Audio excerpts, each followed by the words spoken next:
नाज़रीन, मैं सफ़ी सिद्दीकी और सफ़ीर अदब चैनल पर आपका इस्तकबाल है। हमारे प्रोग्राम सुबह 9 में आज जो शख्सियत हमारी मेहमान है वो फ़िक्शन की दुनिया में जो नए नाम उभर रहे हैं, जो अपनी मुनफरिद शनाख्त बना रहे हैं और जिनके शायकीन का दायरा अभी से बढ़ने लगा है और उनके बंदाहों में से एक मैं भी हूँ। बहुत ही खुशबख्ती है मेरी और मौका गनीमत कि जनाब तौसीफ़ बरेलवी साहब आज हमारे साथ मौजूद हैं। तौसीफ़ भाई, आपका बहुत बहुत इस्तकबाल है सफ़ीर अदब पर और बहुत बहुत शुक्रिया कि आपने अपने कीमती वक्त में से कुछ वक्त हमें इनायत फरमाया। तौसीफ़ भाई, सबसे पहले हम अपने नाज़रीन के लिए जानना चाहेंगे कि आपका ताल्लुक़ कहाँ से है और आपकी इब्तिदाई तालीम कैसी रही? जी, मेरा ताल्लुक़ बरेली से है। बरेली जी। ज़िले में ही रहता हूँ मैं। तो ज़ाहिर है वहीं से बरेली कॉलेज से ही इब्तिदाई तालीम भी मेरी वहीं हुई है, डिस्ट्रिक्ट बरेली से ही। तो इस तरह से बीए और एमए मैंने वहीं पढ़ा है। जी, तो बरेली में ही। जी, बरेली में बरेली कॉलेज से। और बरेली कॉलेज, वो आपके नाम का जो बरेलवी जो हिस्सा है वो शहर के हिसाब से भी हो सकता है, कॉलेज के हिसाब से भी दोनों जी, तौर पर काम आता है। बिल्कुल, बिल्कुल। तो फिर आला तालीम के लिए आपने आला तालीम के लिए अलीगढ़ का इंतख़ाब किया और बल्कि मेरी खुशनसीबी है ये कि मैं अलीगढ़ मुस्लिम यूनिवर्सिटी में पहुंचा, क्योंकि पहले भी एक बार कोशिश की थी लेकिन वहाँ एडमिशन नहीं हो पाया था और मैं मेरिट से बाहर हो गया था। लेकिन बाद में जो है फिर से एक बार और कोशिश करने पर मुझे पीएचडी में वहाँ दाखिला मिल गया। तो मौका गनीमत जानकर मैंने वहाँ पर एडमिशन फ़ौरी तौर पर ले लिया, कुछ सोचे समझे बगैर। क्योंकि मुझे बचपन से ही ख्वाहिश थी कि मैं अलीगढ़ में पढूं। तो बिल्कुल आखिरी मौका था मेरे लिए। क्योंकि पीएचडी के बाद में फिर और कोई आगे कौन सा कोर्स होगा, क्या होगा, मुझे नहीं पता था। तो इसलिए मुझे बहुत अच्छा लगा कि आखिरी टाइम पर कम से कम एक आखिरी कोर्स जो तो हमारे यहाँ है उसको करने के लिए मेरा वहाँ सिलेक्शन हो गया। पीएचडी तौसीफ़ भाई आप किस मौजू पर? जी, पीएचडी भी फ़िक्शन पर ही है। फ़िक्शन से ताल्लुक़ रखते हैं जो अनवर ख़ान जी। फ़िक्शन में एक अहम नाम है 1980 के बाद के जो फ़िक्शन में। जी। तो अनवर ख़ान जो महाराष्ट्र से ताल्लुक़ रखते थे, उनकी अदबी ख़िदमत पर मैंने काम किया है। तो उनके कुछ नावल हैं, एक नावल है, एक अधूरा नावल, बाकी अफ़सानवी मजमू। माशाल्लाह। तो तौसीफ़ भाई, ये सबसे पहले तो ये जानना चाहेंगे कि ये तो आपका तालीमी सिलसिला रहा, जी, जी। आप उर्दू ज़बान की तरफ आप कैसे मुतासिर हो? आपके ख़ानदानी पस मंज़र इस ताल्लुक़ से कैसा रहा? अदबी पस मंज़र था जी, ख़ानदानी जी, या जी, कुछ और जी। वजह रही उर्दू ज़बान से मुतासिर होने की, इस जी, तरफ आने की? अच्छा सवाल है ये। असल में मैं बताना चाहता हूँ, वेस्ट यूपी के जो लोग हैं अमूमन घरों में उर्दू ही बोली जाती है जी। और आम तौर पर जो मैं अभी बोल रहा हूँ तकरीबन यही बोली जाती है। बहुत कम अल्फाज ऐसे होंगे जो घर में थोड़ा सा अलग चेंज होकर के बोले जाते हैं, वरना ज़्यादातर यूँ ही बोलते हैं। तो एक तो ये घर में ही उर्दू का मामला है। दूसरा ये कि लेकिन उसके बावजूद मेरे घर में उतना उर्दू का मामला नहीं था। मैं साइंस में पढ़ रहा था, लेकिन दिलचस्पी साइंस में होते हुए भी, साइंस में मैं काफ़ी दिलचस्पी रखता था, उसके बावजूद भी लिटरेचर में मुझे दिलचस्पी थी। तो उसको भी पढ़ता रहता था, हिंदी उर्दू दोनों ही लिटरेचर में पढ़ता था। तो इस वजह से उर्दू की तरफ मैं धीरे धीरे राग़िब होता गया और आखिरकार ये हुआ कि इंटरमीडिएट के बाद में मैं साइंस में ना जा कर के उर्दू की तरफ चला गया और बीए मैंने किया फिर और एमए किया। एमए उसके बाद में जाहिर अलीगढ़ की तालीम आपकी जी, जी। पीएचडी भी आप उर्दू से ही? जी, जी। उर्दू ज़बान की तरफ ऐसे आपकी दिलचस्पी हुई, तो लेकिन फिर लिखने की तरफ कैसे राग़िब हुए? एक होता है कि पढ़ने का ज़ौक़, बहुत जी, लोग जी। होते हैं जिन्हें पढ़ने का ज़ौक़ होता है लेकिन वो लिख नहीं पाते हैं। लिखना एक अलग चीज़ और पढ़ना एक अलग। तो बिल्कुल। लिखने की तरफ आप कैसे राग़िब हुए? हाँ, तो इसके पीछे वजह यह है कि जब मैं बीए में आया था तो उर्दू उतनी अच्छे से नहीं आती। ज़ाहिर है कि घर में तो बोली जा रही थी, जी। लेकिन घर में बोलना एक अलग बात है और प्रैक्टिस में लाना उसको या लिखना उसमें क्रिएट करना कुछ, ये बड़ा अलग बात है। तो मैं जब कॉलेज में पहुंचा था तो वहाँ पे तो ज़ाहिर है जो स्टूडेंट्स थे या मेरे साथी थे वो लोग पहले से ही बैकग्राउंड उनका उर्दू का था, उर्दू इंटरमीडिएट तक वो पढ़ कर आए हुए थे। मैं उनमें सबसे नया था। और लेकिन ये है कि उर्दू पढ़ना लिखना थोड़ी बहुत तो शुद्ध तो होती है घर से ही, तो वो थी। तो इसी वजह से वहाँ पर पढ़ते पढ़ते जब पढ़ना शुरू किया तो दिलचस्पी पैदा हुई और उर्दू गज़ल, उर्दू नज़में और अफ़साने तीनों में दिलचस्पी पैदा होने लगी और धीरे धीरे फिर लिखने की भी कोशिश की।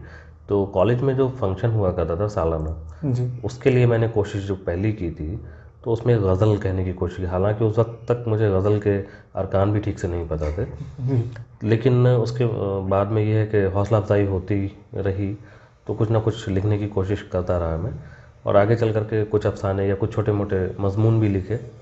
तो इस तरह से मैं लिखने की तरफ माइल हुआ। ये लेकिन अभी आपका जो नाम है तौसीफ भाई, वो एक फ़िक्शन निगार के तौर पर ज़्यादा मुस्तहकम है, बल्कि उसी तौर पर मुस्तहकम है। अब तो आप शायरी आपने छोड़ दी है, जैसे कि जी जी ये हुआ। और फ़िक्शन का मामला ये है कि आज जो नई नस्ल है, जो हम लोग हैं या आपके हम असर हैं जो हैं, उनमें बहुत कम ऐसे लोग हैं जो फ़िक्शन की तरफ जाते हैं। ज़्यादातर लोग या तो गज़लें कहते हैं या नज़में कहते हैं, शायरी की तरफ मतलब ज़्यादा नई नस्ल जाती है जो लिखने वाले हैं। फ़िक्शन लिखने वाले बहुत कम हैं। आपने फ़िक्शन को कैसे चुना अपने देखिए इज़हार के लिए? हो सकता है कि मैं ना चुनता फिक्शन को, लेकिन मुझे बहुत अच्छा एटमॉस्फेयर नहीं मिल पाया। मुझे जो सपोर्ट होता है शायरी के लिए, जी जो महफ़िलें मैसर आनी चाहिए थी, वो नहीं आ पाई बरेली में। जी इस तरह का माहौल मेरे लिए था, क्योंकि बरेली के जो बड़े अदीब या फिर और भी जो है, उनसे किसी तरह की मुलाकात या इस तरह का कोई माहौल नहीं मिल पाया। तो इस वजह से मैं शायरी की तरफ नहीं जा पाया, तो मैं थोड़ा सा बदज़न हुआ शायरी से। शायरी से बदज़न होने के पीछे वजह ये थी कि मुझे अब बहर वज़न अगर ये नहीं पता है, तो जाहिर है कि अब मुझे पता चल रहा था कि ये जो मैं कह रहा हूँ तो ये गज़ल नहीं है। जी, वज़न में नहीं है, बहर में जी नहीं है। बिल्कुल। तो एक तरह से कोई ऐसा माहौल, कोई ऐसा उस्ताद नहीं मिल पाया जो ख़ास तौर पर मेरे ही इलाके से ताल्लुक़, तो जहाँ पहुँचना आसान हो मेरे लिए। जी तो इस वजह से भी थोड़ा सा एक वजह ये है। शौक़ तो था शायरी का, कुछ नज़में वगैरह कहा करता था, अभी भी कहीं ना कहीं महफूज होंगी डायरी में, लेकिन वही कि उस्ताद ना हो तो फिर मुश्किल होता है वो एक माहौल ऐसे नहीं मिल आदमी के पाया लिए, मतलब आप। जी एक ऐसे आदमी के लिए जिसको बैकग्राउंड ही जिसका उर्दू का ना रहा हो। तो बिल्कुल। थोड़ा सा मुश्किल था मेरे लिए, और अलीगढ़ आकर के फिर फिक्शन की तरफ मैं राग़िब होता चला गया। तो फ़िक्शन आपको कब आपको ये एहसास हुआ कि आप फ़िक्शन लिख सकते हैं या आप इसमें बेहतर कर सकते हैं? जी शायरी से जब मैं बदज़न हो रहा था, जी उन्हीं दिनों में अफ़साने लिख रहा था, और जो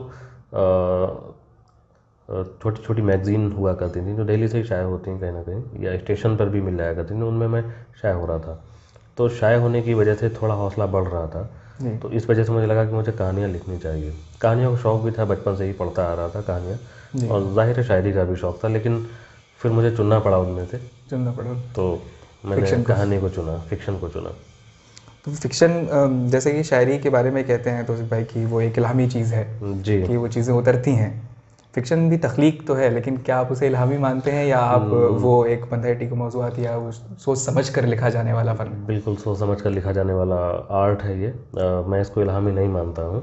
जी फ़िक्शन तो हरगिज़ नहीं हो सकता। तो मेरे नज़दीक तो ऐसा कुछ भी नहीं कभी हुआ कि मेरे ज़हन पे या दिल पे कुछ उतरा हो और मैं उसको लिखूँ फ़िक्शन में। तो मेरे आप साथ जब ऐसा कोई नहीं कहानियाँ लिखते हैं तौसीफ़ भाई, जब आप अपने अफ़साने लिखते हैं, हुआ। जी आपका एक अफ़सानी मजमूआ भी आ चुका है ज़हनज़ाद जी के जी। नाम से, और काफ़ी मकबूल भी है हुआ है। तो आप जब अफ़साने लिखते हैं तौसीफ़ भाई, तो आप क्या चीज़ें आपके मद्देनज़र रहती हैं उनके मौज़ूआत की सतह पर? देखिए मौज़ूआत की सतह पर ये रहता है कि जो मौज़ू हो उसके साथ कम से कम इंसाफ हो जाना चाहिए। जी होना ये चाहिए कि अब मिसाल के तौर पर मेरी मेरी कहानी ई सिगरेट।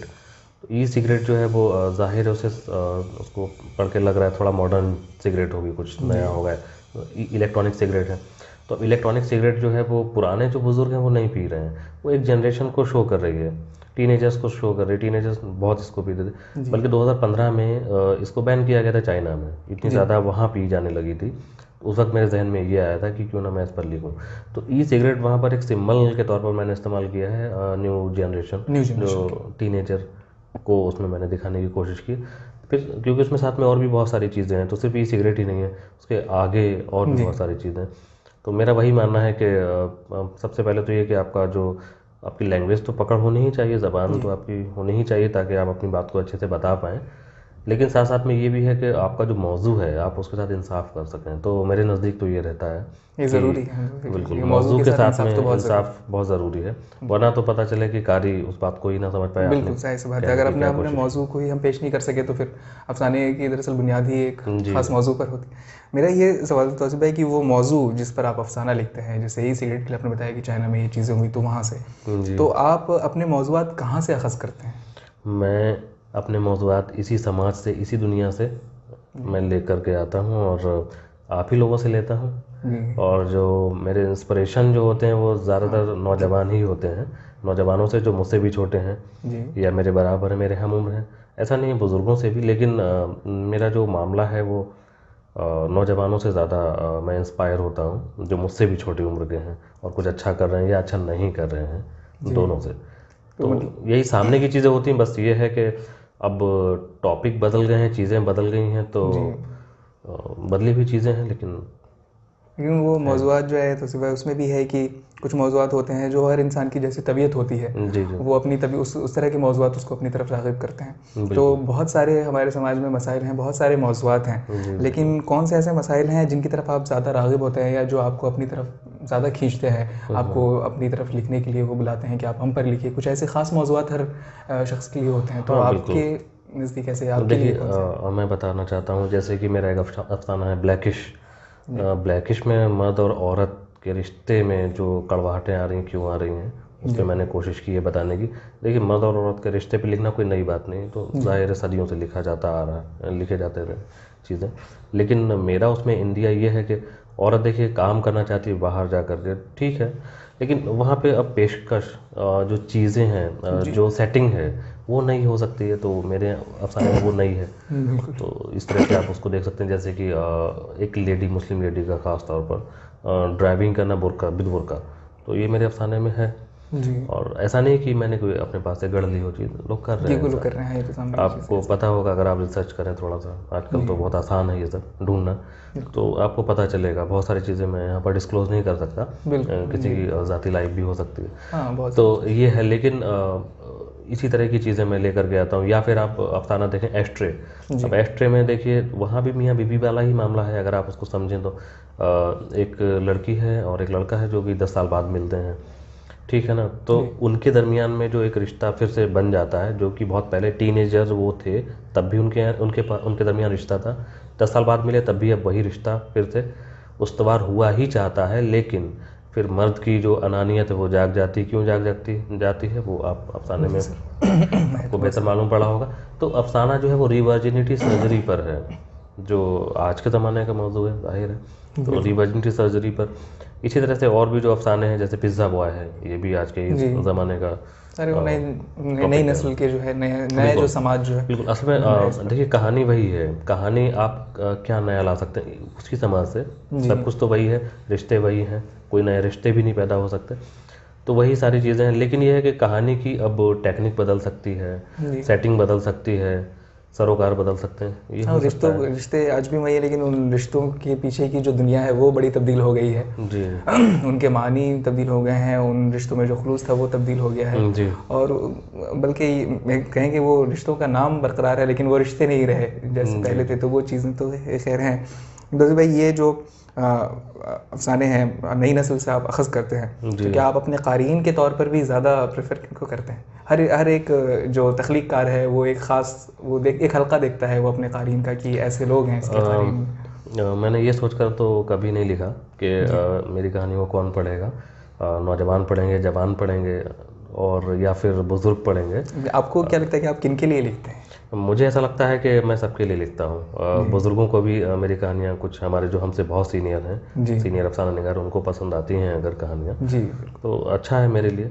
जैसे कि प्रोफेसर तारिक शतारी हैं, प्रोफेसर मौला बख्श हैं, या फिर प्रोफेसर खालिद जावेद साहब हैं, इन लोगों ने काफ़ी हौसला अफजाई की। सैयद मोहम्मद अशरफ साहब हैं, मशहूर अफसाना निगार, तो तारिक साहब भी मशहूर अफसाना निगार हैं, तो उन लोगों ने मुझे हौसला अफजाई की, बिल्कुल हौसला अफजाई की, उन्होंने कहानी को पसंद किया, तो जाहिर है कि कुछ तो उनको भी लगा होगा। नहीं, आपके यहाँ वो चीज़ है। इसके अलावा नौजवान जो है, मैं जो देख रहा हूँ, कल से दिल्ली आया हुआ हूँ, तो जो भी नौजवानों से बात हुई DU के या फिर और जी, मैं खुद आपके मुद्दाओं में से हूँ, बहुत सारी तो उससे अंदाज़ा हुआ कि ये लोग पसंद कर रहे हैं, चीज़ें पढ़ रहे हैं जी, तो अच्छा लगता है कि नौजवान भी पढ़ रहे हैं और हमारे जो बुजुर्ग असातिज़ा हैं वो भी पढ़ रहे हैं। हर नस्ल के लोग आपको पढ़ रहे हैं और बाकी ये खुशबख्ती की बात है। हाँ, ये मेरी खुशनसीबी है कि आप इस तरह के टॉपिक, और ये आपका फन भी है, आप जिस तरीके से लिख रहे हैं, आपका जो बयानिया है और जिस तरह के मौज़ूआत पर आप कलम उठा रहे हैं और अफसाने रकम कर रहे हैं। क्या तौसीफ़ भाई, आप क्योंकि फ़िक्शन के कई रुझानात रहे हैं शुरू से, आप भी जदीद रुझानात भी हैं और अभी भी नए आते ही जा रहे हैं, क्या आप अपने आप को किसी रुझान या किसी नज़रिए से करीब मानते हैं? नहीं, मैं तो नहीं मानता हूँ, मुझे नहीं लगता कि मैं किसी से इंस्पायर भी हूँ, बल्कि हाँ, पढ़ने में तो बहुत अच्छा लगता है। देखिए आप प्रोग्रेसिव राइटर्स मूवमेंट को आप पढ़ लीजिए, है ना, तो उसमें आपको काफ़ी लोग मिल जाएंगे उर्दू से ही। आप देख लीजिए, अगर सिर्फ उर्दू की भी बात करें तो उर्दू में है, काफ़ी नाम है। और प्रेमचंद तो ज़ाहिर है कि बुनियाद गुजार अगर हम कहें तो बिल्कुल सही बात होगी। उनके बाद ही प्रोग्रेसिव राइटर्स मूवमेंट का मामला शुरू होता है, लेकिन उनका अफसाना सोज़े वतन देख लीजिए जो मजमूआ है, तो वहाँ से शुरू हो जाता है। बल्कि कहना ये हकीकत पसंद बयानिया जिसको कहेंगे, उनके यहाँ मिलता है देखने को।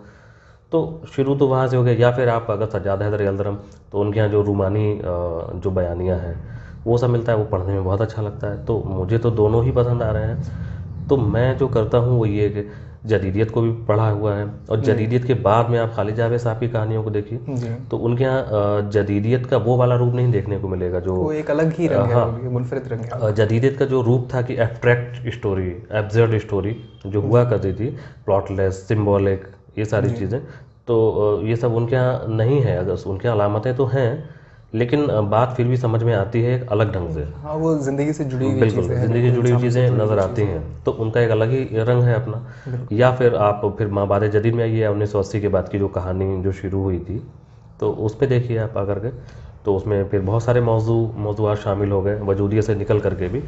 तो रंग बिरंगे मुख्तलिफ़ किस्म के मौजूआत उसमें शामिल होते गए। तो मुझे लगता है मैं अब उसकी भी जो आगे की 21वीं सदी में जो भी उसके आगे का जो ज़बान व बयान है, जो उसके कहानी के जो सरोकार हैं, जो कहानी की ज़रूरतें हैं, मैं उसी के तहत लिख रहा हूँ। मुझे नहीं लगता कि मैं, हाँ, ये कहा जा सकता है कि इन जो भी रुझानात या तहरीकें हैं उनसे इस्तिफ़ादा तो कहीं ना कहीं ज़रूर होता ही होगा, उनसे इस्तिफादा अनकॉन्शियस में ज़रूर होता होगा। वो होते ही, वो उनसे इस्तिफादा उसे मतलब मुमकिन नहीं है कि उनसे इस्तिफादा ना हो। तो जाहिर सी बात है, रिवायत का शूर ही हमें आगे बढ़ने के लिए, आगे बढ़ने का सबसे पहला जीना रिवायत ही है हमारे लिए। उसी का शूर अगर है तो हम बहुत ज़्यादा आगे बढ़ सकते हैं, और हम रहनुमाई उसी से होती है। तो ये उर्दू फिक्शन पर क्योंकि आपने काम भी किया है, आपका तहकीकी काम है, PhD का आपने काम किया है, तो उर्दू फिक्शन की रिवायत से भी आप बखूबी वाकिफ़ हैं, क्योंकि इससे आप इसी से ताल्लुक़ भी रखते हैं। जो फिर फिक्शन इस वक्त उर्दू में लिखा जा रहा है, और जो पहले है उसमें आज जो उर्दू फिक्शन की सूरत हाल है, आप उसको किस तौर पर देखते हैं? जी, मैं देख रहा हूँ कि आज का जो फिक्शन निगार है वो पहले से कहीं ज़्यादा रिसर्च करता है। तो इसको मैं इस तरह से महसूस कर सकता हूँ कि अभी जो अब नॉवेल जो आ रहे हैं, या आप अफसाने देखिए उठा करके, छोटे छोटे भी अफसाने अगर हैं, तवील अफसाने का ज़माना तो नहीं है अब, छोटे अफसाने भी अगर आ रहे हैं तो उसमें रिसर्च भी आपको मिलेगी। आप देखते हैं कि जैसे कि वेंटिलेटर एक अफसाना है शबीर अहमद साहब का, आप उसको पढ़िए, क्या अफसाना है। उसमें किस तरह की चीज़ें दिखाने की कोशिश की गई है, थोड़ा सा मैं अंदर नहीं जाना चाह रहा हूँ इस वक्त, लेकिन ये है कि छोटी सी भी अगर कोई तहरीर है तो उसमें रिसर्च है। उसमें ये नहीं होगा कि कोई हवाई बात कर दी जाए यूं ही सी, तो इस तरह की चीज़ें नहीं मिलेंगी देखने के लिए। क्यों? क्योंकि आज रिसर्च का ज़माना है। अगर आपने कोई भी ऐसी ऐसी बात लिख दी तो सब लोग रिसर्च करते हैं, ढूंढते हैं, और आसानियाँ भी बहुत सारी हैं किसी भी चीज़ को ढूंढ लेने में, किसी भी बात को ढूंढ लेने में। किसी का कॉल भी अगर है तो उसको ढूंढने में आसानी हो जाती है, तो अब चीज़ें पकड़ में ज़्यादा आसानी से आ सकती हैं। मामला ये, तो अब लोग बहुत बारीकी से लिखते पढ़ते हैं, उसके बाद में ही कोई चीज़ मतलब ये कि फ़िक्शन जो है आम जो ज़िंदगी है उसके बिल्कुल करीब अब आ गई है। पहले की तरह वो दो माफ़ाकुल फितरत अनासिर नहीं है, या कुछ ऐसी चीज़ नहीं है जिनका कोई वजूद ही नहीं है। देखिए फिक्शन में माफ़ाकुल फितरत अनासिर नहीं हो सकते थे पहले भी, क्योंकि ज़ाहिर है दास्तान के बाद में फिक्शन नॉवेल वजूद में है। तो नॉवेल तो ज़ाहिर है ज़िंदगी की असली हकीकत, असली जो हकीकत का आईना था, ज़िंदगी की असली रूप उसमें नॉवेल में पेश किया गया पहली बार। तो नई कहानी थी वो। तो माफ़ाकुल फितरी जो अनासिर थे उनको तो पहले ही उसको अलग कर दिया गया था। जैसे हमारे यहाँ जो इब्तदाई नावल हैं जो औरतों ने भी लिखे हैं, उनमें जैसे बहुत सारी चीज़ें, वो जो हमारे तवहमात होते थे, जो हमारे तहज़ीब, हालांकि वो तहज़ीब का हिस्सा थे, उन्हें हम झूठ भी नहीं कह सकते हैं, वो फैक्ट है एक तरह का, क्योंकि वो उनमें जो कुटनियों के किरदार हैं या उनमें जो जादूगरनियों के किरदार हैं, तो वो सब चीज़ें हैं। लेकिन आज के नावल में वो किरदार नहीं है जो उस तरह के हैं। अब वो, या वो जादू की चीज़ें नहीं है, जैसा कि आपने कहा कि वो सामने की चीज़ें हैं, रिसर्च है, जो साइंसी मौज़ूआत हैं उनको अपनी तरफ ये लेकर आए हैं। तो इस तरीके से आप इसमें मतलब बिल्कुल मैं ये देखता हूँ कि अब ज़ाहिर है कि अब उन बातों पर कोई यकीन नहीं कर सकता। तो अब वो तो ज़माना गुजर चुका है, दास्तान वाला जो उसलूब है गुजर चुका है, तो उस पर यकीन नहीं कर सकता है। तो ज़ाहिर है कि हकीकत की भी हकीकत पेश करने की कोशिश की जाती है। तो आज का ज़माना ये है। तो इसमें कुछ ऐसी चीज़ नहीं हो सकती जो उड़न तश्तरियाँ और ये सब, जी इनका बिल्कुल। जिक्र नहीं हो सकता। मतलब भूत और चुड़ैल और इन सारी चीज़ों। और दूसरी बात ये है कि ऑन द अदर हैंड आप देखें कि नावल तो ठीक है, दास्तान का ज़माना अब नहीं है। हमें नहीं जी, लगता कि दास्तान कोई तो अब खत्म हो दास्तान अब चुकी है, लिख रहा हो। हाँ। आप इसके अलावा, इसके बरक्स आप अगर देखें हिंदुस्तान के अलावा कहीं अगर आप बाहर देखें हॉलीवुड में देखें, तो साइंस फिक्शन तो लिखा जा रहा है। जी साइंस फिक्शन तो एक तरह से चल जा रहा है, वो वजूद में आ रहा है, वो लिखा भी जा रहा है, उसमें फिल्में भी बन रही हैं या सीरियल बन रहे हैं या सीरीज़ बन रही हैं, वो एक अलग बात है। लेकिन सीरियस अगर कोई लिख रहा है नावल या शॉर्ट स्टोरी, तो उसमें ये इन चीज़ों के लिए अब जगह नहीं रह गई। एक वो अलग बात है कि कोई ट्रेंड अगर चले वापस आए चीज़ें, वो एक अलग बात जी होगी। एक तो जैसे नावल का ही ये फिक्शन का ही एक ट्रेंड है, वो मैजिकल रियलिज्म, उसमें इस तरह की चीज़ें हैं। जी जी। तो वो उस तरह के नावल भी, या हमारे यहाँ जो उर्दू में जो नावल लिखे जा रहे हैं, बाहर तो हर तरह के ट्रेंड की वो चीज़ें हाँ हैं हाँ। और वो हैं, लेकिन उर्दू नावलों की जो रिवायत रही है उनमें कुछ नयापन आप क्या देखते हैं अभी जो लिखे जा रहे हैं? देखिए उनमें जो नयापन है, अभी हाल ही में शबीर अहमद साहब का भी एक नॉवल आया है, तो वो विमेन एम्पावरमेंट पर है। तो जाहिर अपने हिसाब से अब मौजू चुने जाते हैं, कोई ट्रेंड नहीं है। स्पेशली कहते तो ये है कि पोस्ट मॉडर्निज्म चल रहा है, माबाद जदीद चल रहा जी है, लेकिन स्पेशली आप देखें तो अब कोई ट्रेंड नहीं, बल्कि कहना ये चाहिए कि पोस्ट मॉडर्निज्म ने लोगों को खुल के अपनी बात को कहने का हक दे दिया है। जैसे कि जदीदियत में अगर कोई ट्रेंड चल रहा था, तो उसमें सब जदीदियत से रिलेटेड ही चीज़ें, वजूदी मसाइल ही सारे पेश किए जाते रहे। ये तो साख्त सीखने का दौर है, तमाम बिल्कुल। साख्त तोड़े जा रहे हैं तो बिल्कुल, प्रोग्रेसिव राइटर्स मूवमेंट अगर चल रहा था, तो सब वो उसमें सिर्फ किसान ही हीरो था और मजलूम ही हीरो इश्तराकी था, फ़लसफ़ा बाकी सारे जो थे वो विलन थे। तो सरमायादार विलन था उसमें। तो ये रूमानी तहरीक में वही रूमानवी अंदाज था, जी बिल्कुल। जो सज्जाद हैदर यल्दरम और उनके साथी बाद में भी लंबे टाइम तक चलाते रहे। लेकिन अब माबाद जदीद में आकर के अभी मौजू की कैद तो नहीं है, ये एक जी आज़ादी हाँ, है। अब तो बहुत एक आज़ादी आज़ादी हो गई इस तमाम, बल्कि ये दौर ही साख्त सीखने का है, जितनी साख्त बिल्कुल हमारी रिवायतों में जो, बल्कि वो तसव्वुर भी जो हमारे अदब में पहले से कायम है, उन बिल्कुल तसव्वुरात को तोड़ा जा रहा है, उन पर बिल्कुल कारी ज़र्ब लगाई जा रही है आज। तो ये तो बिल्कुल। ये सिलसिला तो जारी है, साख्त सीखने का ये दौर है। इम्तियाज़ भाई, ये आजकल के जो लोग लिख रहे हैं उर्दू अदब में, शायद शुरू में भी जिक्र हुआ कि वो शायरी ज़्यादा लिख रहे हैं, नसर कम लिख रहे हैं। आप किस तौर पर देखते हैं कि नई नस्ल फ़िक्शन लिखने की तरफ, क्या कि उससे दूरी की वजह क्या है, या आप इसके मुस्तकबिल को कैसे देखते हैं कि फ़िक्शन का जो मुस्तकबिल है, जो नए लिखने वाले हैं, वो आपकी नज़र में क्या देखिए, फिक्शन का मुस्तकबिल तो तब तक रहेगा ना जब तक कि एक भी आदमी कहानी लिखता रहेगा। कहानी जिंदा रहनी चाहिए, तो बस। और कहानी तो हमेशा ज़िंदा रहेगी। कहानी हमेशा जिंदा रहेगी, तो फिक्शन का मुस्तकबिल तो ख़तरे में नहीं है। उर्दू अलबत्ता फिक्शन उर्दू फिक्शन की भी बात कर रहा हूँ मैं। उर्दू फिक्शन भी का मुस्तकबिल भी ख़तरे में नहीं हो सकता। उसकी वजह यह है कि जब तक कि हमारे जहन में ये बात नहीं आ जाएगी कि हम फिक्शन ज़रूरी नहीं कि किसी सोसाइटी के लिए लिखें, किसी मतलब एनजीओ के लिए लिखें, किसी बॉडी के लिए लिखें, किसी यूनिवर्सिटी के सिलेबस के लिए लिखें, ये तो बिल्कुल होना ही नहीं चाहिए। बिल्कुल।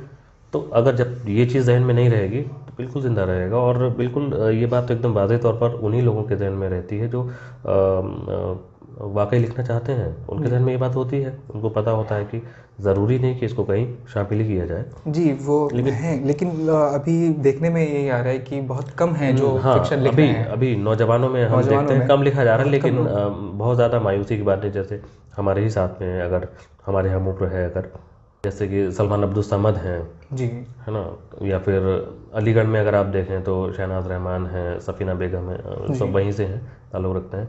या फिर और भी अगर आप देखें तो मिल जाएंगे कोई ना कोई इस तरह के अलग अलग स्टेट्स में। जी तो सब लिख रहे हैं, तो कहीं ना कहीं अपना काम कर रहे हैं ये। बिल्कुल। आपका क्या मशवरा तो होगा फिक्शन जो में ही नए लिख रहे लिखने हैं। वाले हो, अगर कुछ है, क्योंकि जो लिखना चाह रहे हैं फ़िक्शन में, बहुत सारे ऐसे बच्चे हैं जो लिखना चाह रहे हैं, जैसे आपके साथ मसला रहा कि शायरी के तौर पर रहनुमाई उन्हें हाँ नहीं मिल पाई। बिल्कुल। बहुत से ऐसे बच्चे हैं जो लिखने की कोशिश करते हैं लेकिन उन्हें रहनुमाई नहीं मिल देखिए पाती। तो कुछ मेरा मशवरा ज़माना, अगर आपका जी जी जी, हो बिल्कुल बिल्कुल ऐसे बच्चों के लिए? बिल्कुल, मेरा ज़माना जो था वो थोड़ा सा पीछे था। यानी कि अभी से हम 7-8 साल पीछे जाएं तो उस वक्त इंटरनेट की फैसिलिटी हमारे पास नहीं थी, और मोबाइल भी बहुत छोटे वाले हुआ करते, तो इतना कुछ आसानियाँ नहीं थी। बुक्स वगैरह, ई बुक वगैरह का तस्वुर हमारे पास नहीं था। लेकिन अभी बहुत सारी चीज़ें, पहले तो ये कि हाँ, नौजवान जो है उन्हें पहले तो अच्छा लिटरेचर लिखने के लिए अच्छा लिटरेचर पहले पढ़ना भी चाहिए। बिल्कुल। तो पढ़ने की सहूलियात तो हैं। दूसरी चीज़ ये कि जो उनके असातिज़ा हैं उनसे मुलाकातें और उनसे सवालात, तो ये बहुत अहम है। अब जैसे कि मैं अपने बारे में ही कहूँ तो मैंने बहुत सारी चीज़ें यहाँ अलीगढ़ में जा कर के सीखी। तो कैसे सीखी, मैंने सवालात बनाए, उनको पेपर पर नोट किया, बहुत सारी फहरिस्तें बनाई। तो जाहिर है कि सवालों के जब जवाब मिलते जाएंगे तो कुछ चीज़ें तो क्लियर होंगी ही। बिल्कुल। ये बात अलग है कि हर इंसान का अपना एक तरीक़ाकार होता है, जी, तो अपना एक नज़रिया होता है एक और अपना नज़रिया सोच। होता है, एक व्यू होता है, वो अपने हिसाब से बताएंगे। लेकिन चीज़ें कि फिर भी जब उन जो बिल्कुल नौमौलूद हैं, जिनको कुछ नहीं पता है, तो जाहिर किसी से तो पूछेंगे ना। बिल्कुल, तो पूछना ज़रूरी है। सीखने के लिए बहुत ज़ाहिर-सी ज़रूरी बात, है। रहनुमाई तो बहुत ज़रूरी है। बिल्कुल, तो जब पूछेंगे तो सीखेंगे। तो जाहिर है कि क्यूरियोसिटी पैदा होगी, क्यूरियोसिटी जब पैदा होगी तो वो और पढ़ने के लिए कोशिश करेंगे। तो अच्छा अदब भी पढ़ना ज़रूरी है। बिल्कुल। तो हमारे यहाँ अच्छा अदब जब पढ़ा जाता रहेगा तो कोई ऐसी ख़ास बात नहीं है। तो मुताला सबसे ज़्यादा मुताला ज़रूरी है, बहुत ज़रूरी है। जितना ज़्यादा अभी वो असल में पढ़ेंगे। आसानियाँ बहुत हो गई हैं। जी, अब मैं इस दौर में अगर मैं बात करूँ तो ज़ाहिर है कि अब आप ऑनलाइन भी किसी से कांटेक्ट कर सकते हैं, बात कर सकते हैं। जी, उस वक्त ये आसानियाँ नहीं थी। बिल्कुल। तो अब आज के ज़माने में अगर मैं बरेली में पढ़ रहा होता तो हो सकता मैं शायरी कर रहा कर होता। रहा हूँ, जी। तो अच्छी शायरी हो सकता है सीखने को मिल जाती कहीं से, या इस तरह की जो महफ़िलें ऑर्गेनाइज़ होती हैं, जैसे जी, कि मुशायरे भी अब ऑनलाइन हो मुशायरे, जाते हैं। जी, नशिस्तें हो हो सकता जाती है हैं कि ऑनलाइन सारी नशिस्तें चीज़ें। ऑनलाइन होती हैं, हो सकता है कि अब इस ज़माने में अगर मैं होता तो मैं सीखता इन सब चीज़ों से। तो इनका भी फ़ायदा उठाया जा सकता, नो डाउट इसका फ़ायदा भी उठाया जा सकता है। तो सोशल मीडिया को लेकर भी तौसीफ भाई, हालांकि इसके बड़े फ़ायदे हैं इंटरनेट के, आपने जी, जी। बताया, लेकिन सोशल मीडिया को लेकर भी बड़ी बहसें उठती हैं उसके अफादियत और उसके नुकसानात को लेकर, कि उसके जितने फ़ायदे हैं उससे कोई इनकार नहीं। हाँ, हाँ, हर चीज़ मनफी और मुस्बत दोनों होती है, इससे बिल्कुल। तो कोई इनकार नहीं। आप सोशल मीडिया को किस तरीके से देखते हैं, उसके क्या मनफियात हैं और नहीं, बिल्कुल क्या मुस्बत हैं अदब के अगर नज़रिए से हम देखें तो? अदब के नज़रिए से देखें तब भी नुकसानात तो हैं, ये तो जी, मैं भी बिल्कुल। मान रहा हूँ। देखिए, फ़ायदा तो मैंने अभी बता दिया, नुकसान भी ये है कि जितना कागज़ पर आप पढ़ सकते हैं जितना लंबे टाइम तक, जी, उतना स्क्रीन को आप पढ़ ही नहीं सकते हैं। आप देख लीजिए कभी भी। तो पहली बात तो यही हो गई। जी, दूसरी चीज़ ये हो गई, किताब को लेट कर पढ़ने का, बैठ कर पढ़ने जी, का, खड़े होकर पढ़ने का, किसी भी एंगल से पढ़ने का जो मज़ा है वो स्क्रीन के साथ नहीं हो सकता। स्क्रीन तो या तो आमतौर पर एक जगह पर है, अगर मोबाइल में भी है तो उसमें भी गिर जाने का डर बना रहता बिल्कुल। है। किताब का थोड़ा अलग मामला किताब की है जो कि खुशबू है वो एक अलग किताब है। का अलग मामला है भाई, जी, वो एकदम नेचुरल टच है। ज़ाहिर है बिल्कुल। नेचुरल टच है वो। मीडिया जो है वो वर्चुअल है, जी, तो हम उसको देख रहे हैं लेकिन उसको महसूस नहीं कर रहे हैं, छू नहीं पा रहे हैं। बिल्कुल। कागज़ जो है हम उसको छू भी रहे हैं, उसको ज़बान से टच भी कर रहे हैं, ज़ाहिर है। तो इसका एक अलग अपना मामला है। तो इससे जो लगाव है कागज़ से हमारा, वो स्क्रीन से अभी भी उतना नहीं है और शायद ना हो पाए कभी। जी। तो लेकिन सोशल मीडिया पे जैसे एक प्लेटफॉर्म है, वो अभी इस वक्त में एक बड़ा प्लेटफॉर्म है, हम्म, और बहुत से ऐसे लोग हैं जो सिर्फ सोशल मीडिया पर लिखते हैं। हम्म, वो अफसानचे लिखते हैं, और हम्म, कई तजर्बे भी वो सामने आते हैं, वो 25 लफ्ज़ी कहानियाँ, हाँ, 50 लफ्ज़ी हाँ, 100 कहानियाँ, लफ्ज़ी कहानियाँ। हाँ, 100 लफ्ज़ी कहानियाँ, इस तरह के जो हैं, वहाँ पे मेयार का भी मसला होता है। जाहिर सी बात है, अच्छे भी हैं और बुरे भी। हाँ, ज़रूर। आप इस चीज़ को कैसे देखते नहीं, हैं जो बिल्कुल। वहाँ पे जो लिख रहे हैं? देखिए, अगर अच्छे लोग हैं किसी भी जी, ग्रुप में तो बहुत अच्छा काम भी हो रहा है। जैसे मिसाल के तौर पर मैं एक ग्रुप से जुड़ा हुआ हूँ, आलमी अफसाना फोरम, जो कि जी, पाकिस्तान का वहीद अख्तर साहब उसको चलाते हैं, और उसमें बहुत सारे पढ़े लिखे लोग जुड़े हुए हैं। तो अगर आप उसमें अफसाना अपना पोस्ट करवाते हैं, वो हर साल एक मेला रखते हैं, जी, अफसानवी मेला, जो अफसाने का मेला होता है, हर साल का उनका इवेंट है ये। तो उसमें लोग अपने उसमें एक डेट और टाइम दे देते हैं, एक महीने का, उसे एक महीने तक रोज़ अफसाने उसमें पोस्ट होते हैं। वो खुद से पोस्ट करते हैं, पहले उसको पढ़ते हैं, देखते हैं, उनको लगता है इस लायक है, तब उसको पोस्ट करते हैं। तो एक तो ये कि मेयार पहले से ही देखते हैं वो। दूसरी बात ये कि उसमें बहुत पढ़े लिखे लोग, और बल्कि पूरी दुनिया के जो अफसाना निगार हैं वो उसमें जुड़े हुए हैं। अच्छे अच्छे अफसाना निगार जुड़े हुए हैं, सारे ही नहीं लेकिन अच्छे खासे उसमें जुड़े हुए, अच्छी खासी तादाद है उसकी। और ग्रुप भी तकरीबन 2015 में शुरू हुआ था, जहाँ तक मुझे याद आ रहा है। तो उसमें काफ़ी अच्छे खासे लोग हैं, तो सीखने को वहाँ पे भी बहुत कुछ मिल जाता है। आपकी कहानी पर ऐसे ऐसे कमेंट आते हैं तो आपको हैरत होगी कि वाकई लोग पढ़ते हैं, उससे अंदाज़ा होता है। हाँ, लेकिन वही जो मैं पहले कह चुका हूँ कि आप कब तक पढ़ सकते हैं उसको। ठीक है, एक आध इवेंट हो गया महीने में, साल में एक बार हो गया, महीने में भी शायद एक हो जाए तो कोई इतना बड़ा इशू नहीं होगा। लेकिन स्क्रीन पर रोज़ाना पढ़ना, ये सब चीज़ें थोड़ा सा तो मुश्किल है। ऊपर से आपकी आँखों पर प्रॉब्लम, उसकी आँखों पर असर पड़ेगा, या जहन पर भी पड़ेगा, ज़ाहिर है। जहन में चिड़चिड़ापन भी पैदा हो सकता है ज़्यादा स्क्रीन के सामने रहने से। तो ये चीज़ें नुकसानात तो हैं इसमें, तो बिल्कुल। No doubt. और आप जब इंटरनेट यूज़ करते हैं तो ज़ाहिर आप रेडिएशन के जी, दायरे में बहुत ही सारे रहते वो हैं, तो हैं। है ना। तो ये नुकसानात तो हैं, लेकिन इसके बरक्स फ़ायदे भी हैं। जी, मेरा वो ये सवाल था तौसीफ भाई कि मेयारात की क्या जैसे ये जैसा आपने कहा ये फॉर्म, लेकिन हर फॉर्म ऐसा नहीं है। हाँ सोशल मीडिया एक क्या कहते हैं बेमहार ऊँट की तरह है, उस हाँ पर कोई बिल्कुल। भी कुछ भी पोस्ट कर रहा है हाँ ये और उसमें बिल्कुल, बहुत ये तो बात ठीक उसका है। मेयार पर क्या असर पड़ता है आपके साथ? नहीं, मैं बिल्कुल ये बात वाज़ेह करना चाहता हूँ, जैसे कि ग्रुप्स के ऊपर भी डिपेंड करता है, और मैं ये जी भी कह दूँ कि सारे ही जो ग्रुप्स हैं, जैसे कि मैंने आलमी अफसाना फोरम का नाम लिया, इसके अलावा बहुत सारे ग्रुप हैं, जी आप गिन भी नहीं पाएंगे, इतने होंगे, हम लोग नहीं गिन सकते, क्योंकि जाहिर है जी, कि हज़ारों इंटरनेट तो इंटरनेट है, बिल्कुल। जाल है वो एक। तो अब उसमें जैसे कि आलमी अफसाना फोरम को ही ले लें, जैसा कि जी मुझसे जुड़ा हूँ, तो उसमें मोस्टली तो अच्छे लोग ही हैं, पढ़े लिखे लोग ही हैं, बहुत सीरियस लोग हैं। जी तो उसमें उनकी शर्त ही ये है कि बहुत पढ़े लिखे लोग, कम गो लोग, जो बिला वजह कोई कमेंट ना करें, कमेंट करें तो पढ़ लिख कर, इस तरह से। तो लेकिन हाँ, ये आपकी बात है कि कोई भी कुछ भी कह सकता है, तो कभी कभी कहीं कहीं कुछ इस तरह की चीज़ें देखने में आ जाती हैं, जी लेकिन ये है कि सेंसर करने वाले भी वहाँ पर मौजूद रहते हैं, जो जी, वहाँ पर हर तरह की सेंसर चीज़ें करते हैं हैं वहाँ चीज़ों पर। को। ज़ाहिर है आपका अफसाना भी वो सेंसर करके ही डालेंगे, पहले देख लेंगे उनके मेयार पर अगर आ रहा है तो उसको पोस्ट करेंगे, वरना नहीं करेंगे। अलबत्ता ये है कि हाँ, बहुत सारे ग्रुप बिल्कुल भी काम के नहीं हैं, लेकिन जी हैं। हाँ, तो वो बस उन पे चीज़ें आती रहती हैं, उनका कोई सेंसर तो करने इस वाला तरह नहीं की, होता हाँ, उनका। इस तरह की बेरार अभी भी है, इस तरह जी की बेरार अभी भी देखने को मिलती है, इससे इनकार नहीं किया जा सकता। बिल्कुल। और किताबों की जो सूरत है उसमें भी एक तो सोशल मीडिया है जहाँ पर अफसाने लोग अपने डाल देते हैं, जैसे फॉर्म में आपने कहा, आप जिक्र कर चुके हैं जैसे इसका भी कि किताबों की जो बात है वो अलग है, लेकिन किंडल वगैरह है, पीडीएफ शक्ल में हाँ आजकल हाँ चीज़ें बहुत हाँ, बढ़ रही हैं। बिल्कुल बिल्कुल। तो आपको लगता है कि ये जो डिजिटल चीज़ें हो रही हैं, किताबों का बदल हो सकती हैं? देखिए इस वक्त जो है, अब जैसे कि हमारे पड़ोसी मुल्क में अगर कोई किताब छपी हमें यहाँ तक नहीं मिल पा रही है, जी पीडीएफ की शक्ल में हमें यहाँ मिल रही है, हम उसका प्रिंट जी आउट ले ले रहे हैं। जी देखिए अगर पीडीएफ है कोई, तो उसको हम प्रिंट आउट ले रहे हैं, तो ये तो आसानी है, अच्छा है। जी लेकिन किंडल का मामला ये है कि उसमें किंडल में भी कुछ इस तरह का है मामला कि आंखों पे असर कम पड़ेगा, जी उसकी कुछ इस हाँ, तरह का टेक्निकल चीज़ें हैं वो। टेक्निकल चीज़ें हैं, बिल्कुल कागज़ जैसा दिखाएगा आपको, जी उसकी स्क्रीन जो है कागज़ जैसी बिल्कुल आपको दिखाई देगी, हल्का सा येलोइश कलर ये सब। जी तो ये चीज़ें तो हैं किंडल में भी, लेकिन वही है कि जो कागज़ के साथ हमारा जुड़ाव है, लगाव है, वो सदियों पुराना है, और इसके साथ तो अभी टाइम ही कितना हुआ है। जी तो अभी एकदम तो नहीं हो सकता हमारे डीएनए में, उसके साथ में जो तालमेल जो है डीएनए के साथ हमारा कागज़ जी का, वो स्क्रीन के साथ अभी उतना पुराना नहीं हुआ है। हमारे अभी आने वाली कई जनरेशन उसके साथ ताल्लुक़ बैठा लेंगे, तो तय है, बिल्कुल। No doubt. खैर, एक सवाल ये था तौसीफ भाई कि फ़िक्शन को अगर आप डिफ़ाइन करें आप अपने लफ्ज़ों में, तो जी, आपके नज़दीक फ़िक्शन क्या है? देखिए ये सवाल जो है अपने आप में एक बहुत उलझा हुआ सवाल जी है बिल्कुल। मेरे नज़दीक। तो फिक्शन को तो बहुत सारे लोगों ने डिफ़ाइन करने की कोशिश की, जी तो कोई भी ज़ाहिर है मुकम्मल नहीं है। बिल्कुल, तो वही बस इसलिए मैंने पूछा कि आपके मुताबिक, क्योंकि आप हाँ लिख हाँ रहे हाँ हैं, हाँ, ज़ाहिर तो है ज़ाहिर, आपका एक वो पैरामीटर होगा, आपका एक बिल्कुल मेयार होगा, आपने एक खाका अपने जहन में बना रखा है कि मेरे मुताबिक फ़िक्शन ये है। बिल्कुल। तो वो जानना चाहते थे कि बिल्कुल, अब आप मैं आपको क्या बताऊँ, सोचते हैं? मैं कहना ये चाहता हूँ कि जब मैं लिखने बैठता हूँ, ज़ाहिर है, तो मेरे जहन में ये तो कुछ रहता ही नहीं है जी कि मैं क्या लिख रहा हूँ, फिक्शन लिख रहा हूँ, क्या लिख रहा हूँ, ये तो कुछ पता ही नहीं होता है। देखिए जब हम कुछ तनकीद के बारे में पढ़ रहे होते हैं, तनकीद पढ़ रहे होते हैं, फिक्शन तनकीद अगर पढ़ रहे होते हैं, जी तो हमें पता होता है कि अब हमें इसको नापना है, तोलना है कि ये फिक्शन है या नहीं है। बहुत सारी, देखिए नस्र में बहुत सारी असनाफ़ ऐसी हैं जिन पर फिक्शन का शायबा गुजरता है। अब जैसे कि बिल्कुल। आप मिसाल के तौर पर आप ले लीजिए इंशाइया, जी ठीक है, इंशाइया है, इंशाइया में भी फिक्शन का फ़िक्शन शायबा का शायद गुजरता है, या फिर इंशाइया के अलावा भी और भी खाके में भी कुछ शायद खाके ऐसे फ़िक्शन का, हैं, हाँ, या फिर जिनमें कुछ फ़िक्शन मज़ामीन बहुत ऐसे सारे हो मज़ामीन जाते होते हैं हैं। कभी कभी बिल्कुल कि, या फिर लफ्ज़ी खाके, मतलब जो मतलब जो पर्सनल खाके हैं किसी जी के, ज़ाती खाके हैं, तो उनमें लगता है कुछ इस तरह का।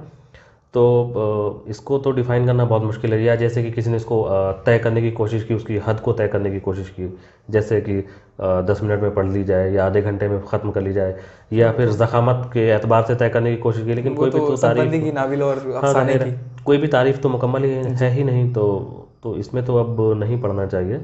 जब कभी नहीं, ये किसी सिन्फ की नहीं कि अफसाना क्या है या नावल, हम्म, मुकम्मल मतलब बुनियादी तौर पर फिक्शन क्या है आपके नज़दीक? बुनियादी तौर पर फिक्शन ये है कि कोई भी ऐसी बात जो हमारे नज़दीक हकीकत से करीब हो, और झूठी होते हुए भी हमें झूठी ना लगे। वो मेरे फिक्शन है नज़दीक तो आपके ये बिल्कुल, नज़दीक। झूठी होते हुए भी हमें झूठी झूठी ना होती है। लगे। गढ़ी हुई ज़ाहिर है फिक्शन कितनी झूठी बात होती है, लेकिन कितनी बिल्कुल सच्ची लगती है।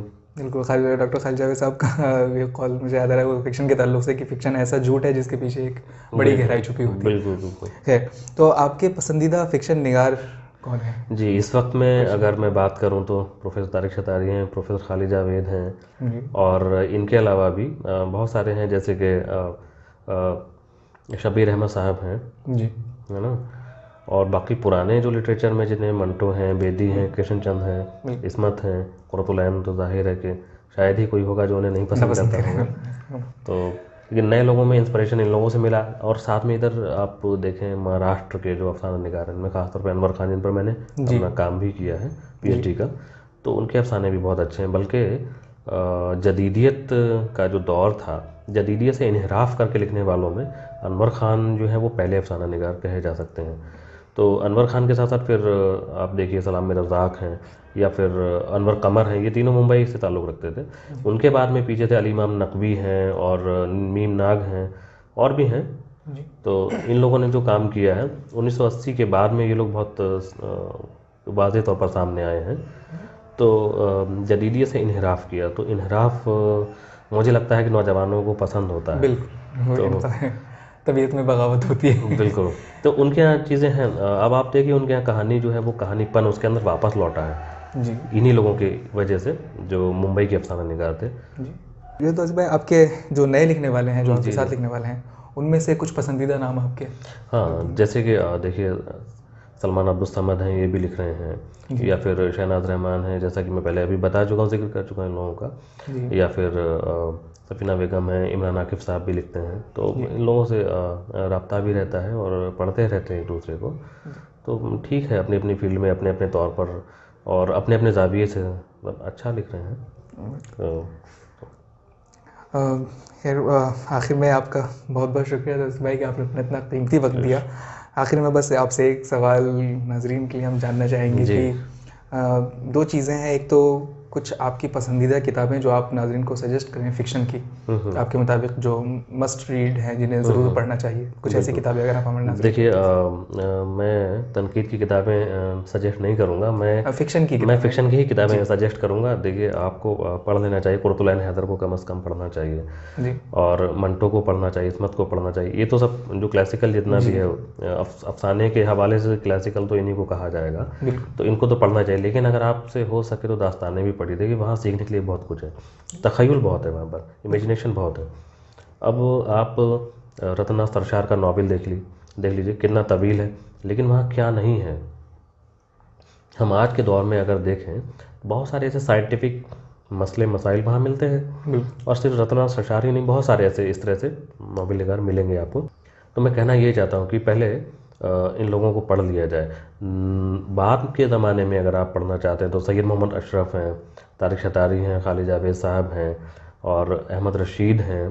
तो ये सब इन लोगों को पैगाम आफाकी हैं, इनको पढ़ना चाहिए। तो जाहिर है कि बहुत कुछ सीखने को मिलेगा, तो सीखा जा सकता है, समझा जा सकता है।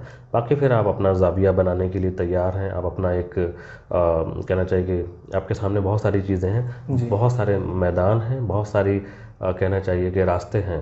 तो कोई ऐसी कमी नहीं है अफसाने लिखने की, और कोई ऐसे मौज़ूआत की कमी नहीं है कि नहीं लिखा जा सकता है। देखिए अब मैं मेट्रो से यहाँ तक आया हूँ, तो कोई दिक्कत नहीं है, रास्ते में बहुत सारे अफसाने मिलते हैं। बिल्कुल, ये तो है, चलते फिरते अफसाने आपको। बिल्कुल, मुझे तो इन सब चीज़ों का बहुत असर पड़ता है। तो अफसाना तो कहीं भी आप कहीं से शुरू कर सकते हैं, जैसे ज़िंदगी कहीं से भी शुरू की जा सकती है, कभी कुछ ख़त्म नहीं होता है। तो अफसाना भी कहीं से भी शुरू हो सकता है।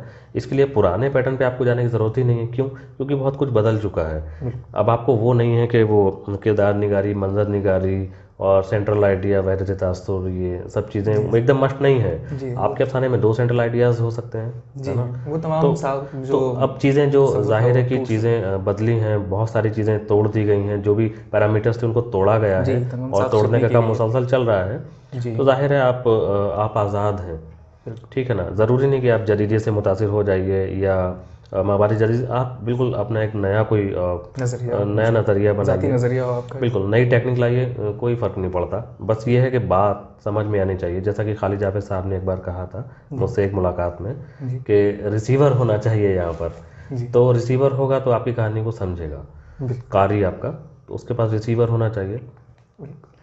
बस एक और सवाल आपसे तो भाई आखिर में, कि आगे के आपके मंसूबे, अदबी मंसूबे क्या हैं? क्या आपका एक मजमुआ आ चुका है, अफसानों का मजमुआ, आगे क्या आप नावल कोई लिख रहे हैं या कोई अफसाने हाँ, या क्या आपकी? नॉवेल का सिनॉप्सिस तैयार है, लेकिन उस पर काम करने के लिए थोड़ा सा वक्त अभी चाहिए, काम नहीं कर पा रहा हूँ।